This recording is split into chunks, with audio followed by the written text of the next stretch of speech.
Good afternoon, welcome to hello స్వతంత్ర live show. నేను మీ ఆరోహి. గురు బ్రహ్మ, గురు విష్ణు, గురుదేవో మహేశ్వర అన్నారు పెద్దలు. తల్లిదండ్రులు జన్మనిస్తే ఆ పిల్లలకు విద్యాబుద్ధులు నేర్పి సమాజంలో ఒక మంచి పౌరులుగా తీర్చిదిద్దే గురువుని దైవంతో సమానంగా పూజించే సంస్కృతి మనది. కానీ నల్లగొండ జిల్లా కొండమల్లెపల్లిలో స్కూల్ ప్రిన్సిపాల్ రూపారెడ్డి గారి హత్య గురించి వింటుంటే ఒళ్ళు గగ్గురు పొడుస్తోంది. క్రమశిక్షణ తప్పారని మందలించినందుకు, విలాసవంతమైన జీవితానికి అలవాటు పడి డబ్బు దొంగలించడానికి వచ్చి గుర్తుపట్టారనే ఒకే ఒక్క కారణంతో కన్న కొడుకు లాంటి 10వ తరగతి విద్యార్థులు ఆమెను 27 సార్లు కత్తితో పొడిచి చంపారంటే ఆ ఘోరానికి పాల్పడిన విద్యార్థుల మానసిక స్థితి ఎటువైపు వెళ్తోంది? విలాసాలకు అలవాటు పడడమా, విద్యార్థి దశలోనే నేర ప్రవృత్తి అలవర్చుకోవడమా, లేదా తల్లిదండ్రుల పెంపకంలో లోపమా? కేవలం 15-16 ఏళ్ల వయసులున్న పిల్లల్లో ఇంతటి నేర ప్రవృత్తి, ఇంతటి కసి ఎలా పెరిగాయి? ఈ భయంకరమైన నేరం వెనుక ఉన్న మానసిక మూలాలను వెలికి తీసేందుకు, ఈ నేరం చేసిన విద్యార్థుల మనస్తత్వాలను విశ్లేషించేందుకు ఈరోజు మనతో పాటు లైవ్లో ప్రముఖ సైకాలజిస్ట్ రజనీ వసుప్రద గారు ఉన్నారు. తెలుగు రాష్ట్రాలలో సంచలనం రేపిన ఈ ఘటన వెనుక సైకాలజీ కోణాన్ని తెలుసుకునే ప్రయత్నం చేద్దాం. Hi ma'am. హాయ్ అండి, వెల్కమ్ టు ద షో. ఎలా ఉన్నారు? చాలా బాగున్నానండి. ఎస్ మ్యామ్, ఇప్పుడు ఇది నిజంగానే సంచలనం రేకెత్తించినటువంటి ఒక సంఘటన. ఇప్పుడు మనకి కేవలం 15-16 ఏళ్ల ఈ మైనర్ బాలులు ఎవరైతే ఉన్నారో పిల్లలు, తమకు చదువు నేర్పిన ప్రిన్సిపాల్ని అంటే ఒక 27 సార్లు కత్తితో పొడిచి చంపేంతటి క్రూరత్వానికి ఎలా ఒడిగట్టారు? సైకాలజీ పరంగా దీన్ని మీరు ఎలా విశ్లేషిస్తారు? అంటే యాక్చువల్లీ సైకాలజీ పరంగా ఆ 15-16 సంవత్సరాల వయసులోనే వాళ్ళ బ్రెయిన్ పూర్తిగా డెవలప్మెంట్ అయ్యి ఉండదండి. అంటే ఇంపల్సివ్ కానీ, ఎంపతి కానీ, ఎమోషనల్ బ్యాలెన్సింగ్ కానీ, కాన్సిక్వెన్సెస్ని అంచనా వేయడం కానీ, ఇలాంటి కంట్రోలింగ్ పవర్ బ్రెయిన్ ఏదైతే ఉంటుందో అది ఇంకా పూర్తిగా డెవలప్మెంట్ అయ్యి ఉండదు, ఇంకా డెవలప్మెంట్ స్టేజ్లోనే ఉంటుంది. సో ఇదంతా వాళ్ళు కావాలని అంత డెవలప్మెంట్ చేసిన స్టేజ్లో అయితే కాదు. కానీ ఇది ఒక్క రోజుతోని అయినది కాదు. వాళ్ళ ముందు ప్లానింగ్తో, వాళ్ళ ఆలోచన విధానంలో చేంజెస్, అంటే వాళ్ళ సర్కమ్టెన్స్, వాళ్ళ ఫ్రెండ్స్, వాళ్ళ బిహేవియర్తో వచ్చింది. అంటే ఒక 15-16 సంవత్సరాల ఏజ్తో వచ్చిన విషయం కాదు అది, వాళ్ళ సర్కమ్టెన్స్తో వచ్చిన విషయం అది. నిజానికైతే ఆ వయసులో అయితే అంత బ్రెయిన్ డెవలప్మెంట్ ఉండదు. ఎస్ మ్యామ్, ఇప్పుడు తప్పు చేసినప్పుడు టీచర్లు మందలిస్తే, ఒకప్పుడు మనం 80s జనరేషన్ కానీ 90s జనరేషన్ కానీ ఆ పిల్లల్లో కొంచెం భయం, గౌరవం ఇలాంటివి ఉండేవి. సార్ ఏమంటారో ముందే హోంవర్క్ చేసేయాలి అని చెప్పేసి. కానీ ఇప్పుడు పిల్లల్లో ఒక్క మాట ఏదైనా గట్టిగా గద్దించినా, లేదంటే నువ్వు తప్పు చేసావు అని నిలదీసినా అది పగగా మారుతుంది. ఎందుకని? అంటే యాక్చువల్గా ఇప్పుడున్న పిల్లల లోపల సెల్ఫ్ ఎక్స్ప్రెషన్స్ అనేవి చాలా పెరిగిపోయాయి. అంటే అంతకుముందు ఏంది అని అంటే అథారిటీతో సంబంధం లేకుండా ఎవరేం చెప్పినా యాక్సెప్ట్ చేసే గుణం ఉండేది పిల్లల లోపల. అంటే పెద్దవాళ్ళు కావచ్చు, టీచర్స్ కావచ్చు, ఫ్యామిలీ కావచ్చు, ఎవరైనా కొంచెం మంచి చెప్పినా, కరెక్షన్ చేసినా, బిహేవియర్ కరెక్షన్ చేసినా అథారిటీతో అవసరం లేకుండా వాళ్ళు తీసుకునే ఏజ్లో, తీసుకునే యాక్సెప్టెన్సీలో ఉండేవాళ్ళు. కానీ ఇప్పటి పిల్లల్లో అది లేదు. సెల్ఫ్ ఎక్స్ప్రెషన్స్ అంటే నన్ను ఏమనకూడదు, నన్ను కరెక్షన్ చేయకూడదు, నా బిహేవియర్ను తప్పు పట్టకూడదు, ఇలాంటి నేచర్ ఒకటి వాళ్ళకు డెవలప్మెంట్ అవ్వడం జరిగింది. దీనివల్ల ఏమవుతుందంటే ఎప్పుడైనా మనం కరెక్షన్ చేయడం అంటూ ప్రారంభిస్తే వాళ్ళు దాన్ని సెల్ఫ్ ఇన్సల్టింగ్గా తీసుకోవడం స్టార్ట్ చేస్తున్నారు. అది ఇక్కడ మెయిన్ ప్రాబ్లం అవుతుంది. అంటే నేను తప్పు చేశాను కాబట్టి వీళ్ళు కరెక్షన్ చేస్తున్నారు అనే బిహేవియర్లోంచి వెళ్ళిపోయారు పిల్లలు. నన్ను ఇన్సల్ట్ చేస్తున్నారు అనే స్టేజ్లోకి వచ్చేసారు. అదే ఇక్కడ మెయిన్ ప్రాబ్లం. కానీ ఆ పిల్లలకి ఆ సెల్ఫ్ ఎక్స్ప్రెషన్స్కి దీనికి ఎంత తేడా ఉంది అనేది మనం చెప్పగలిగితే దాన్ని తప్పుగా తీసుకోకపోయి ఉండొచ్చు వాళ్ళు. అది నేర్పాల్సిన బాధ్యత మనకే ఉంది. అంటే పేరెంట్స్ కావచ్చు, టీచర్స్ కావచ్చు, వాళ్ళని ఎలా అంటే మనం కరెక్షన్ ఓన్లీ బిహేవియరే చేస్తున్నాము, నేను ఇన్సల్ట్ చేయట్లేదు, ఇది నీ తప్పు కాదు, ప్రవర్తన మాత్రమే తప్పు అని మనం వాళ్ళకి అర్థమయ్యేట్టు చెప్పగలిగితే దాన్ని వాళ్ళు అలా తీసుకుంటారు. కానీ ఇప్పటి పిల్లల్లో దాదాపుగా అది తక్కువైపోయిందనే చెప్పొచ్చు. ఎస్ మ్యామ్, ఇప్పుడు ఈ దొంగతనం విషయానికి వస్తే, అంటే ఎప్పటి నుంచైనా సరే ప్రతి మనిషి ఏదో ఒక వాళ్ళ ఫుల్ లైఫ్లో ఏదో ఒక టైంలో ఒక చిన్న దొంగతనమైనా చేసే ఉంటారు. అంటే చిన్నప్పుడు చాలా సరదాగా చెప్పుకునే విషయాలు, మా నాన్న జేబులో నుంచి, పర్సులో నుంచి డబ్బులు కొట్టేశాము, అమ్మ దాచుకున్న డబ్బాలో నుంచి డబ్బులు కొట్టేశాము అని. అప్పుడు కూడా దొరికిన సందర్భాలు ఉంటాయి, ఇంట్లో కొట్టిన సందర్భాలు కూడా ఉంటాయి. జస్ట్ ఒక దొంగతనం చేస్తున్నప్పుడు దొరికిపోయామన్న భయంతో, లేదనంటే వాళ్ళు ఆ కాన్ఫిడెన్స్ లో అయిపోయో హత్య చేయాలి అని నిర్ణయించుకున్నారంటే అది ఆ మానసిక స్థితి అంటే ఎలా అలా మారిందంటారు? అదే ఇందాక చెప్పాను కదా, వాళ్ళ బ్రెయిన్లో ఇంపల్స్ అనేది, అంచనా వేయడం అనే బ్రెయిన్ డెవలప్మెంట్ అనేది ఇంకా పూర్తిగా జరిగి ఉండదు. కానీ వాళ్ళు ఒక నేరం చేయడానికి వాళ్ళు ట్రై చేశారు, అంటే వాళ్ళ ఆలోచన విధానం నేర్చుకున్నారు. అది మీడియా పరంగా కావచ్చు, సోషల్ మీడియా కావచ్చు, లేదా ఫ్రెండ్స్ కావచ్చు, లేదన్నా చుట్టూ ఉన్న సర్కంటెన్స్ కావచ్చు, ఏదో ఒక విషయంగా వాళ్ళు దానివైపు ఆకర్షితులు అయ్యారు, నేర్చుకున్నారు. నేర్చుకున్నప్పుడు కాన్సిక్వెన్సెస్ని అంచనా వేయడం అనేది వాళ్ళకి రాలేదు.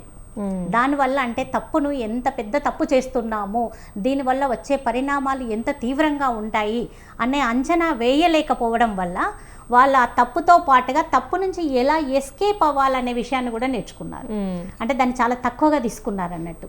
అంటే చాలా సింపుల్గా ఎస్కేప్ అయిపోతే, దీని నుంచి మేము బయటపడిపోతే ప్రాబ్లం ఏమి ఉండదు కదా అనే కాన్సిక్వెన్సెస్ని చాలా తక్కువగా అంచనా వేయడం వల్ల వాళ్ళంత ఈజీగా వెళ్ళారు. కానీ అది చాలా ఎంత పెద్ద విషయము, అది దాన్ని రేపు పొద్దున వాళ్ళ ఫ్యూచర్ని ఎలా దారి తీస్తుంది, ఎలా ఇబ్బంది పెడుతుంది అనేది వాళ్ళు కరెక్ట్గా అంచనా వేసి ఉంటే వాళ్ళ బిహేవియర్లో ఎలాంటి చేంజెస్ వచ్చి ఉండేవి కాదు. సో సోషల్ మీడియాలో చూడడం వల్ల, లేదా ఇప్పుడు వచ్చిన ఓటీటీ సినిమాలు చూడడం వల్ల వాళ్ళు ఏదన్నంటే ఒక ప్రాబ్లమ్ని మనం ఇది చేస్తే ఇది అయిపోతుంది, ఇది వచ్చేస్తే ఇది ఈజీగా వచ్చేస్తుంది, ఇది తీసుకుంటే మనం చాలా బాగుంటాము, ఇలాంటి వాళ్ళని ఇన్ఫ్లుయెన్స్ చేయడం వల్ల వాళ్ళు ఒక ప్రాబ్లమ్ని, ఒక తప్పును చేయడానికి ఏదైతే చూసి నేర్చుకున్నారో వెంటనే ఎలా ఎస్కేప్ అవ్వాలనేది కూడా చూసి నేర్చుకున్నారు. ఎస్. అయితే ఈ ఎస్కేప్ గురించి మాట్లాడుకుంటే మ్యామ్, వీళ్ళు ఇప్పుడు ఈ కేసులో నిందితులు ఎవరైతే ఉన్నారో వాళ్ళు నేరానికి ముందే గ్లోవ్స్, మంకీ క్యాప్స్ ఇవన్నీ పక్కాగా కొని మరీ స్కెచ్ వేశారు. మరి అంత చిన్న వయసులోనే ఇంత కోల్డ్ బ్లడెడ్గా ఆలోచించేంత మానసిక పరిస్థితి ఎందుకు వచ్చిందంటారు?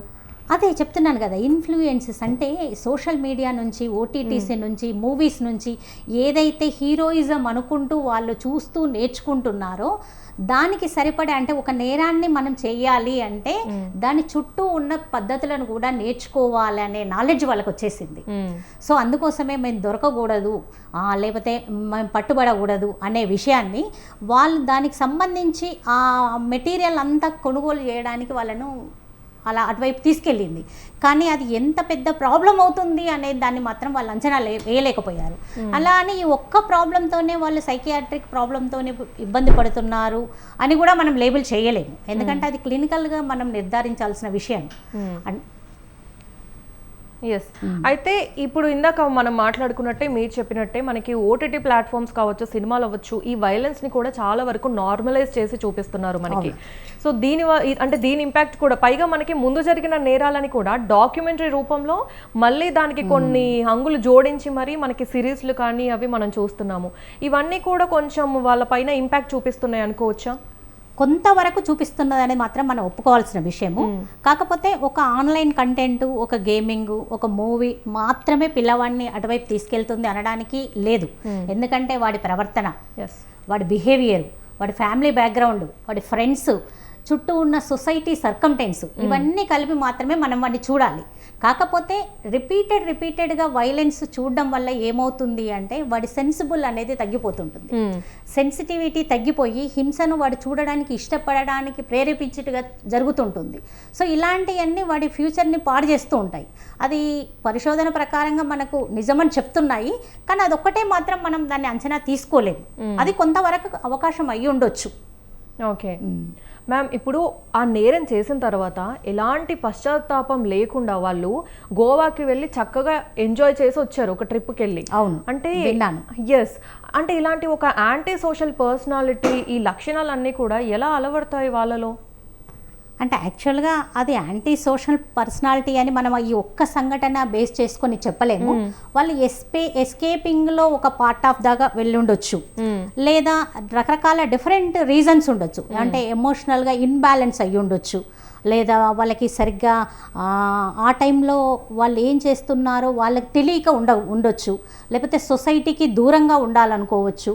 ఇలాంటి కొన్ని డిఫరెంట్ కారణాలే తప్ప యాంటీ సోషల్ డిజార్డర్ అని ఈ ఒక్క సంఘటన వల్లనే మనం చెప్పలేము, పిల్లలు వాళ్ళని లేబుల్ చేయలేము. అంటే ఆ టైంలో వాళ్ళున్న మైండ్ సెట్ ప్రకారం వాళ్ళు సొసైటీ నుంచి దూరంగా వెళ్ళడానికి ట్రై చేశారనుకోవచ్చు. అలాగే నిందితులు ఇప్పుడు గోవాకి వెళ్ళి ఆ ట్రిప్ ఎంజాయ్ చేయడమే కాకుండా మళ్ళీ ముందస్తు ఇన్ఫర్మేషన్ కోసం ఈ గూగుల్లో, యూట్యూబ్లో అంటే త్వరగా డబ్బులు సంపాదించడం ఎలా, మనకి మనీ ఫాస్ట్గా ఇన్స్టెంట్గా ఎలా వస్తుంది అని కూడా సెర్చ్ చేశారంట. సో ఈ ఇంటర్నెట్ సమాచారం ఏదైతే ఉందో ఇది కూడా పిల్లల్ని కాస్త నేర ప్రవృత్తి వైపు నడిపిస్తుంది అనుకోవచ్చా? కొంతవరకు అయ్యుండొచ్చు. ఎందుకంటే సోషల్ మీడియా అనేది మనకు ఒక రకమైన ఇన్ఫ్లుయెన్సర్. అంటే ఎదుటి వాళ్ళ జీవితంలో ఏం జరుగుతుంది అని మనకు ఒక రంగుల కళలాగా మనకు చూపిస్తుంది. అంటే వాడి కెమెరా ముందు ఏదైతే ఉంటాడో దాన్నే వీళ్ళు లైఫ్ అనుకుంటారు. కాకపోతే వాడి లైఫ్లో ప్రాబ్లమ్స్ ఉన్నాయా లేకపోతే డిమోరల్స్ ఏమన్నా ఉన్నాయా అన్నది వీనికి కనబడది. వాడి లైఫ్లో ఉన్న హైలైట్స్ మాత్రమే వీడు చూడగలుగుతాడు. వాడి దగ్గర ఒక కారు ఉందా, వాడి దగ్గర ఒక బైక్ ఉందా, వాడు ఒక లగ్జరీ లైఫ్ లీడ్ చేస్తున్నాడా, ఇది మాత్రమే చూడడం వల్ల అవి నాకు కావాలి అనే మైండ్ సెట్ పిల్లల లోపల మొదలవుతుంది. సరే, కావాలనుకోవడం పెద్ద ప్రాబ్లం కాదు. ఏదైనా ఒక ఎదుటి వారి దగ్గర ఉన్న వస్తువు మనం కావాలనుకోవడం ప్రాబ్లం కాదు. అది తీసుకునే విధానం అంటే అది సంపాదించుకునే విధానం తెలిసి ఉండాలి. కానీ నా వస్తువు నా విలువను పెంచుతుంది అంటే నా దగ్గర ఉన్న వస్తువులే సొసైటీకి నా విలువను పెంచుతాయి అన్న పిల్లల ధోరణి ఎప్పుడైతే మారుతుందో అది చాలా ప్రమాదం. సో ఒక రకంగా ఇదొక 1% అయ్యుండొచ్చు. సోషల్ మీడియా అనేది ఎదుటి వాళ్ళ లైఫ్లను ఇన్ఫ్లుయెన్సర్గా చేసి మనకు చూపిస్తుంది. అది చాలా పవర్ఫుల్గా చాలా అట్రాక్టివ్గా కనిపించేసరికి పిల్లలు ఏమనుకుంటారు, అందరి లైఫ్లో అలానే ఉన్నాయి, నా ఒక్క లైఫ్ మాత్రమే ఇలాగుంది. చాలా ప్రాబ్లమ్స్లో ఉన్న పిల్లలు ఏమనుకుంటారు, జనరల్గా వాళ్ళందరి లైఫ్ చాలా బాగుంది, నా లైఫే ఇలా ఉంది, సో వాడి దగ్గర ఉన్నది నాకు కావాలి, వాడెందుకు అలా ఉన్నాడు, నేను ఎందుకు అలా లేను, ఇలాంటి మెంటాలిటీ అనేది వాడి దగ్గర తయారవుతుంది. అది ఎస్. అయితే ఇందాక ఇప్పుడు మీరు చెప్పినట్టే వేరే వాళ్ళ జీవితాన్ని కంపారిజన్ చేసుకొని వాళ్ళు చాలా వరకు ఇలాంటి డెసిషన్స్ తీసుకుంటున్నారు. ఇప్పుడు ఈ మధ్య కాలంలో కూడా ఈ ఐఫోన్లు, ఈ బ్రాండెడ్ వస్తువులు ఏవైతే ఉన్నాయో వాటికి కూడా ఒక విలాసవంతమైన జీవితం సోషల్ మీడియాలో ఏది చూపిస్తే అదే నిజం, పక్కన వాడి లైఫ్ లాగే మనది కూడా ఉండాలి అని చెప్పేసి వీళ్ళు ఒక భ్రమంలోకి వెళ్ళిపోతున్నారు. సో ఈ ఇంపాక్ట్ అంటే సోషల్ మీడియా వల్ల చాలా వరకు ఇంపాక్ట్ చూపిస్తుంది అనుకోవచ్చు మనం. సోషల్ మీడియా ఇంపాక్ట్ చూపిస్తుంది అనేది చెప్పాను కదా, కొంత % మాత్రమే. అయితే పేరెంటింగ్ అనేది మనం ఇక్కడ బౌండరీస్ అనేది ఉండాలి. అంటే మన పిల్లలు ఏది కోరుకుంటున్నారు, మన పిల్లలు ఏది ఆలోచిస్తున్నారు, డిజిటల్ కంటెంట్లో ఏది చూస్తున్నారు, ఏది వాళ్ళని గైడ్ చేస్తుంది, మనం ఎంతవరకు దాన్ని ప్రొటెక్ట్ చేయగలము. ఇప్పుడు ప్రపంచం పరిగెడుతుందమ్మా, మనం దాంతోపాటు పరిగెత్తకుండా సోషల్ మీడియా చూడడం వల్ల, ఫోన్ చూడడం వల్ల పిల్లలు ఇలా అయిపోతున్నారని దాన్ని ఆపలేం కదా. దానికి ఒక ఏజ్ యాక్సెస్ ఉండాలి, దానికి ఒక లిమిట్ ఉండాలి. మన పిల్లలు ఎలా గైడ్ అవుతున్నారనేది చూడాలి. మన పిల్లలు దేని పట్ల ఆకర్షితులు అవుతున్నారని మనం చూడాలి. దాన్ని మనం సరి చేసుకోగలిగితే నాలెడ్జ్ ఎప్పుడైనా నాలెడ్జే. ఇప్పుడు మనం ఇంతకుముందు ఉన్నట్టు ఇప్పుడున్నామా, లేం కదా. చాలా ప్రపంచం చాలా ఫాస్ట్ వచ్చేసింది. అంతకుముందు ల్యాండ్ లైన్స్ ఉండేవి, ఇప్పుడు స్మార్ట్ ఫోన్స్ వచ్చాయి. అలా అంటే మరి రోడ్డు మీద బైక్ మీద వెళ్తుంటే యాక్సిడెంట్స్ అవుతాయి. అలా అని బైక్ నడపకుంటే చాలా మంది లేరు కదా. అంటే అంది వచ్చే ప్రపంచానికి అందుతున్న టెక్నాలజీని మనం తీసుకోవాలి. కానీ ఎంతవరకు అంటే ఆ పిల్లల్లో అంత మైండ్ సెట్ డెవలప్మెంట్ అయ్యి ఉండదు. వాడికి ఏది మంచి, ఏది చెడు, వాడు ఏది తీసుకుంటున్నాడు, మంచిని ఏది స్వీకరిస్తున్నాడు అనేది ఎవరు చూడాలి? పేరెంట్స్గా మనమే చూడాలి, సొసైటీగా మనమే చూడాలి, స్కూల్స్లో మనమే చూడాలి. సో అది బాధ్యత అంతా మనదే. మనం ఎక్కడ వరకు చూపించాలి, ఎక్కడి వరకు గైడ్ చేయాలి, ఎక్కడి వరకు వాడికి ఆ నాలెడ్జ్ ఇవ్వాలి అనేది మనం కంట్రోల్లో ఉండాలి. అది మన చేతిలో ఆ బటన్, ఆ రిమోట్ బటన్ అనేది మన చేతిలో ఉంటే వాడి లైఫ్ పర్ఫెక్ట్గా ఉంటుంది. ఎస్ మ్యామ్, ఇందాక మనం మాట్లాడుకున్నాము వెబ్ సిరీస్ల గురించి కానీ, అంటే ఈ మూవీస్లో మనకి ఈ వైలెన్స్ అనేది చాలా నార్మలైజ్ చేస్తున్నారని. వీటితో పాటు మనకి గేమ్స్ ఉన్నాయి, ఈ ఆన్లైన్ గేమ్స్ కానీ పబ్జీ లాంటి గేమ్స్ అవ్వచ్చు, చాలా రకాలు ఉన్నాయి. ఇలా మనకి వైలెన్స్ని చాలా నార్మలైజ్ చేసి అంటే అవి కూడా చాలా ఇంపాక్ట్ చూపిస్తున్నాయేమో పిల్లల మీద. ఒక ఆన్లైన్ గేము, ఒక సినిమా ఎప్పుడైనా పిల్లల మీద పూర్తి ప్రభావం చూపించదు. దాని ప్రభావం ఎంతవరకు ఉంటుంది? ఒక 10-20% మాత్రమే ఉంటుంది. అది చూసినప్పుడు మన పిల్లల ప్రవర్తన ఎలా ఉంది, వాడి మానసిక స్థితి ఎలా ఉంది అనేది పేరెంట్గా మనకు ఖచ్చితంగా తెలుస్తుంది. ఏ విషయమైనా ఏదైనా సడన్గా మూమెంట్గా ఈరోజు జరిగిపోదు. దానికి ముందు కొన్ని వార్నింగ్ సిగ్నల్స్ ఖచ్చితంగా ఉంటాయి ప్రతి పిల్లవాడిలో. వాడు పెరుగుతున్నప్పుడు వచ్చే ఏ సిగ్నల్స్నైనా మనం రికగ్నైజ్ చేయగలిగితే వాడు దేని పట్ల ఆకర్షితులు అవుతున్నాడు, ఏం చూస్తున్నాడు, అది ఎంతవరకు సమంజసం, ఎంతవరకు అవసరం, ఫోన్ చూడడం అవసరమా, ఎంతవరకు అవసరం, వానికి ఎంత నాలెడ్జ్ ఇవ్వగలుగుతున్నాం మన దాంతో అని మనమే ఒక ఫ్రెండ్లీ డిజిటల్ కంటెంట్ వాటితో షేర్ చేసుకోగలిగితే, మన పేరెంట్స్ పిల్లలతో ఫ్రెండ్లీగా ఉండగలిగితే, ప్రతిదీ డిస్కస్ చేయగలిగితే, ప్రతిదీ షేర్ చేయగలిగితే ఇలాంటి ప్రాబ్లమ్స్ రావు. ఉండడం చాలా ఉంటాయి ప్రాబ్లమ్స్, రోడ్డు పక్కన చాలా ఉంటాయి, అన్నీ మనం తీసుకోలేం కదా. మన పిల్లలు ఆ ప్రాబ్లంలోకి వెళ్లకుండా కాపాడుకునే బాధ్యత మనది. ఎస్, అయితే పేరెంట్స్ విషయానికి వస్తే మ్యామ్, ఇప్పుడు ఈ నిందితుల బ్యాగుల్లో గతంలోనే ఈ డబ్బు ఫోన్లు దొరికినప్పుడు ప్రిన్సిపల్ తల్లిదండ్రులకు ఫిర్యాదు చేశారు. మరి అప్పుడే తల్లిదండ్రులు కాస్త గట్టిగా అడిగుంటే పిల్లల్ని ఈ ఘోరం జరిగేది ఉండకపోవచ్చేమో. అంటే దీనికి ఖచ్చితంగా అవునని అయితే చెప్పలేము. అంటే వాడి నేచర్ అలా డెవలప్ అవుతూ వచ్చింది. దాన్ని మనం ఎప్పుడు కరెక్షన్ చేయాలి? ఎట్ ద ఏజ్ ఆఫ్ అప్పుడే చిన్నప్పటి నుంచే వాడి బిహేవియర్లో ఏమైనా చేంజెస్ వస్తున్నాయా, చిన్న చిన్న దొంగతనాలు ఏమైనా చేస్తున్నాడా, ఫ్రెండ్స్ దగ్గర నుంచి ఏమైనా వస్తువులు తీసుకుంటున్నాడా, లేకపోతే వాడు యాంగర్ ఇష్యూస్ ఎలా ఉన్నాయి, వాడు పిల్లలతో ఎలా మెదులుతున్నాడు, వాడి చుట్టూ ఉన్న ఫ్రెండ్స్ ఎలా ఉన్నారు, వీడు ఎవరితో ఫ్రెండ్షిప్ చేస్తున్నాడు, ఇవన్నీ వాళ్ళు అబ్జర్వ్ చేసినప్పుడు వాళ్ళు అటువైపు వెళ్లకుండా ఉండేందుకు దోహదపడేది. కానీ ఈ ఒక్క అంటే ఎట్ ద టైం ఎప్పుడు వాడు 70-80% వచ్చాక వాడు మనం ఏం చెప్పినా కరెక్షన్ చెప్పినా వాడు ఇన్సల్ట్గానే తీసుకుంటాడు. ఇప్పుడు అదే అక్కడ పాయింట్. అది ఇప్పుడు వాడి ప్రవర్తన పూర్తిగా మారిపోయింది. వాడి ఫ్రెండ్స్ వాడిని ఇన్ఫ్లుయెన్స్ చేశారో, లేకపోతే వాడు ఏం చూసి నేర్చుకున్నాడో, లేకపోతే ఎక్కడ చూసి నేర్చుకున్నాడో, కానీ వాడి మైండ్ సెట్ అనేది చాలా తీవ్రంగా మారిపోయింది. మారిపోయాక మనం చేసే కరెక్షన్ ఏదైనా వాడు నువ్వు తప్పు అని చెప్పినప్పుడు వాడు దాన్ని ఇన్సల్ట్గానే తీసుకుంటాడు. సో అది ఎక్కడ కరెక్షన్ చేయాలి? చిన్నప్పటి నుంచే కరెక్షన్ చేయాలి. ఇలాంటివి ఏమైనా ఇష్యూస్, ఇలాంటి ఏమైనా సంఘటనలు మన పిల్లలు ఏదైనా చేస్తున్నప్పుడు యాజ్ ఎ పేరెంట్స్గా మనం యాక్సెప్ట్ చేయాలి. అది చేయొద్దు అని వాడికి చెప్పాలి. చిన్నదే కదా అని చెప్పేసి ప్రతి చిన్నదాన్ని పిల్లల అల్లరి అని ఒక ట్యాగ్ ఇచ్చేసి వదిలేయకూడదు. చాలా మంది పిల్లలు ఏమంటారంటే పిల్లలకి ఏం తెలుసు, పిల్లలు అల్లరి చేస్తారు అని వేరే వాళ్ళు చెప్తే కూడా వాళ్ళు దాన్ని యాక్సెప్ట్ చేయరు. అంటే ఎంతసేపు పేరెంట్ సైకాలజీ ఎలా ఉంటుందంటే మా పిల్లలు క్లీన్ షిట్ అంతే, మా పిల్లలు ఇలా చేసుండరు, మా పిల్లలు ఇలా కాదు, మా పిల్లలు మంచి అంటే ఓకే, అది ఒప్పుకోవడం వరకు కరెక్టే. కనీసం మనం రీకాల్ చేసుకోవాలి కదా. మన పిల్లలు మనకు తెలుస్తుంటుంది మన పిల్లలు ఇంట్లో ఎలా బిహేవ్ చేస్తున్నారని. ఎదుటి వాళ్ళు చెప్పగానే తప్పుడైపోరు, ఎదుటి వాళ్ళు చెప్పలేదని తప్పు కాకుండా పోరు. కానీ మన పిల్లల్ని మనం రీకాల్ చేసుకునే అవసరం మనకు తప్పకుండా ఉంది. మనకు తెలుస్తుంది వాళ్ళ బిహేవియర్లో మార్పులు అనేది ఖచ్చితంగా తెలుస్తుంది. సో అది యాక్సెప్టెన్స్ చేసి వాడికి అవసరమైన కౌన్సిలింగ్ మనం ఇవ్వగలిగితే వాడికి తప్పు ఏది, ఒప్పు ఏది, మంచి ఏది, సొసైటీలో ఎలా ఉండాలి, ఎంపతితో ఎలా మెదలాలి, పెద్దల పట్ల ఎలా రెస్పెక్ట్గా ఉండాలి, టీచర్స్ పట్ల ఎలా ఉండాలి, వాళ్ళు చెప్పేది మన మంచికి అని వీళ్ళు గైడెన్స్ ఇవ్వగలిగితే వాళ్ళు అలాంటి స్టేజెస్కి రారు. ఎస్ మేడం, ఇప్పుడు 15 to 16 years మధ్య ఉన్న పిల్లలు అని అంటే వాళ్ళకి ఇన్కమ్ సోర్స్ ఉండదు ఫస్ట్ ఆఫ్ ఆల్. సో ఇంట్లో నుంచే రావాలి. ఒకవేళ బయట నుంచి వచ్చినా సరే వాళ్ళ చేతుల్లో ఎక్కువగా డబ్బులు ఆడుతున్నాయి, చాలా విలాసవంతమైన జీవితాలకు అలవాటు పడి వాళ్ళ లైఫ్ స్టైల్ మారింది అన్న విషయం కూడా కొంత గొప్ప చూసే వాళ్ళకైనా అర్థమవుతుంది. ఇలాంటి విషయాల్ని పేరెంట్స్ ఎందుకని గమనించలేకపోతున్నారు?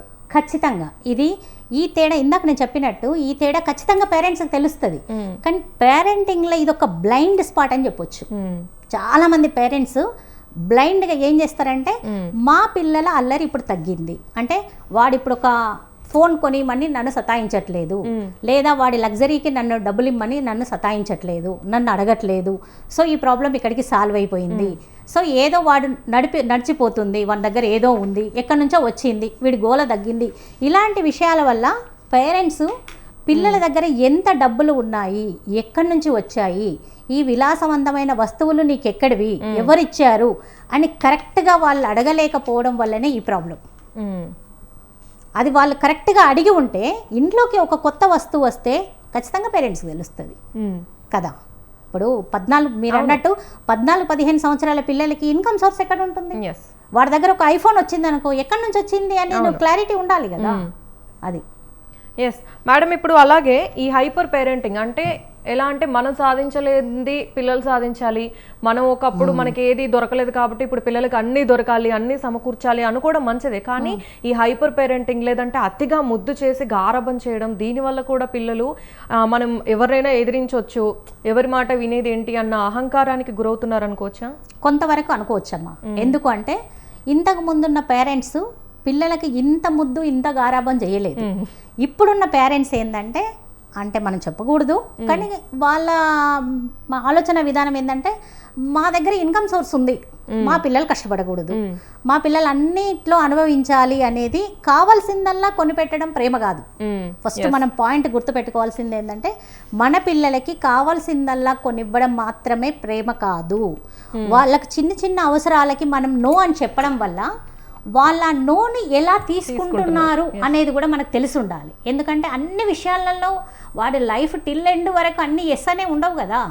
అన్నీ అవుననే రావు కదా ఆన్సర్స్. ఇప్పుడు మీరు పేరెంట్స్గా అవునని ఇస్తున్నారు, కాదనకుండా ఇస్తున్నారు.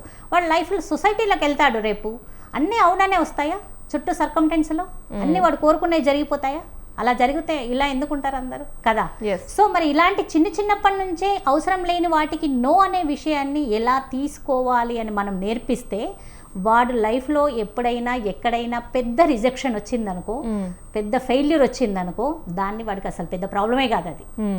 కానీ ఇక్కడ మనం నేర్పించలేకపోతే, పేరెంట్స్ ఇప్పుడు వదిలేస్తే, అన్నీ ఇచ్చుకుంటూ పోతే, అన్నీ ఎస్ అనుకుంటూ పోతే, అన్నీ అవుననుకుంటూ పోతే, అసలు వాడికి నో అనే విషయమే తెలియదు. పెద్ద రేపు పొద్దున్న సొసైటీలోకి ఎంటర్ అవగానే వాడి చిన్న ప్రాబ్లం రాగానే యాక్సెప్ట్ చేయలేకపోతున్నారు. ఈ సూసైడ్లు, ఈ ప్రాబ్లమ్స్, ఈ డిప్రెషన్స్ ఇవన్నీ ఎందుకు వస్తున్నాయి? అందుకే వస్తున్నాయి. యాక్సెప్టెన్స్ అనేది తగ్గిపోతుంది, తగ్గడం వల్లనే వస్తున్నాయి. సో ఖచ్చితంగా యాక్సెప్టెన్స్, ఎస్ని ఎంత తీసుకుంటున్నామో నోను కూడా అంతే తీసుకోవాలి. అది నేర్పించాలి మనం. అవును.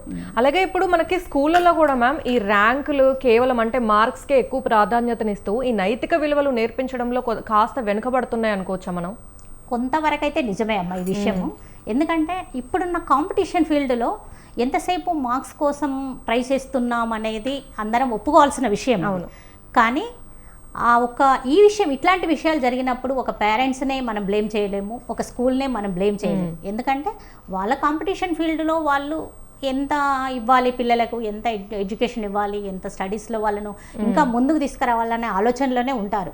కానీ కొంతవరకు అయితే ఇలాంటి ప్రోగ్రామ్స్ చేయడము, అంటే వాళ్ళు సోషల్ మూవింగ్ ఎలా ఉండాలనేది, లేకపోతే ఎంపతితో ఎలా ఉండాలనేది, కొన్ని లైఫ్ స్కిల్స్ నేర్పించడం, లేదా కొంచెం మంచి చెడు నేర్పించడం, కొంచెం విచక్షణ నేర్పించడం, కమ్యూనికేషన్ స్కిల్స్ నేర్పించడం, ఇలాంటి కొన్ని ప్రోగ్రామ్స్ స్కూల్స్ కండక్ట్ చేస్తే, ఇలాంటి చిన్న థాట్స్ ఏమైనా పిల్లల లోపల వచ్చి ఉన్నప్పుడు ఇలాంటి స్కిల్స్ నేర్చుకోవడం వల్ల, లేకపోతే ఇలాంటి స్కిల్స్ని మాలాంటి వాళ్ళు సైకాలజిస్టులు కావచ్చు, లేకపోతే ఇంకా ప్రొఫెషన్స్ వేరే వాళ్ళు ఆ స్టేజ్ మీద చెప్తున్నప్పుడు కావచ్చు, మంచి రోల్ మోడల్స్ గురించి చెప్తున్నప్పుడు కావచ్చు, పిల్లల బిహేవియర్లో కానీ మైండ్ సెట్లో కానీ కొంచెం చేంజ్ వచ్చే అవకాశం ఉంటుంది.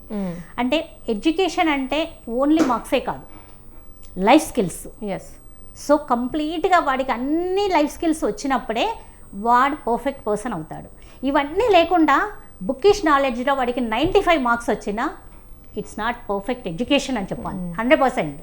ఎందుకంటే ఒక రేపటి తరాన్ని మనం అందించాలంటే ఇవన్నీ ఉండాలి. ఇప్పుడు సొసైటీలో మనం ఈ సిచ్యువేషన్లో ఉన్నామంటే అవన్నీ లేకనే కదా. ఇవన్నీ ఇప్పుడు ఎందుకు పెరిగిపోతున్నాయి? మన పిల్లలకి ప్రేమ తెలియాలి, అఫెక్షన్ తెలియాలి, బౌండరీస్ తెలియాలి, ఎంపతి తెలియాలి, రెస్పాన్సిబిలిటీ తెలియాలి, అకౌంటబిలిటీ తెలియాలి. ఇవన్నీ తెలిస్తేనే వాడికి పర్ఫెక్ట్ ఎడ్యుకేషన్. సో ఎడ్యుకేషన్లో ఇవన్నీ వన్ ఆఫ్ ద పార్ట్గా చేసినప్పుడు స్కూల్స్, మంచి యూత్ అనేది సొసైటీకి వస్తుంది తప్పకుండా. ఈ నైతిక విలువలతో పాటు ఇప్పుడు స్టూడెంట్స్లో అంటే పిల్లల్లో పెరుగుతున్నటువంటి ఒత్తిడి, ఎక్కువగా అంటే కోపం, అసహనం, వీటన్నింటినీ కూడా కొంచెం అదుపు చేయడానికి స్కూల్స్లో ఏదైనా కౌన్సిలింగ్ లాంటివి పెడితే మంచిదేనా? మంచిదే. కానీ ఇక్కడ కౌన్సిలింగ్ అనగానే స్కూల్స్ కానీ పేరెంట్స్ కానీ ఏమనుకుంటున్నారంటే, ఇక్కడ ఒక చిన్న కరెక్షన్ చెప్పాలి.